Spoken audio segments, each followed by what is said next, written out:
₹4.43 కొన్నాం. మేము కొనలేదని చెప్పలేదా? కొన్నావా? సో ₹2.49 ఎక్కువనా, ₹4.43 ఎక్కువ?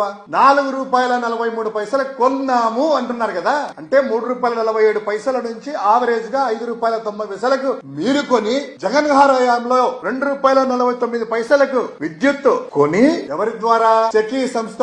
మీరు కంబైన్డ్ గా ప్రభుత్వంలో ఈ రోజు ఉన్నారు కదా, కేంద్రంలో కూడా మీ ప్రభుత్వం ఉంది కదా, ఆ ప్రభుత్వానికి సంబంధించినటువంటి కేంద్ర ప్రభుత్వ సంస్థతోనే రాష్ట్ర ప్రభుత్వ సంస్థ ఒప్పందం చేసుకుంది.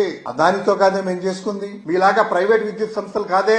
మీకు దమ్ము ధైర్యం ఉంటే, మీరు చెప్పినట్లు జగన్ గారు అవినీతి చేసినట్లయితే దమ్ముంటే ఈ యొక్క అగ్రిమెంట్లన్నీ కూడా రద్దు చేయండి, సిబిఐ విచారణ పెట్టండి. మీ హయాంలో మా హయాంలో ఎవరి ఒప్పందాల్లో ఎవరికి ప్రజలకు మంచి జరిగింది, ఎవరి హయాంలో ప్రజలకి దోచుకున్నారు ఏంటి అనేటువంటిది ఒకసారి చేయడానికి మేము సిద్ధంగా ఉన్నాం.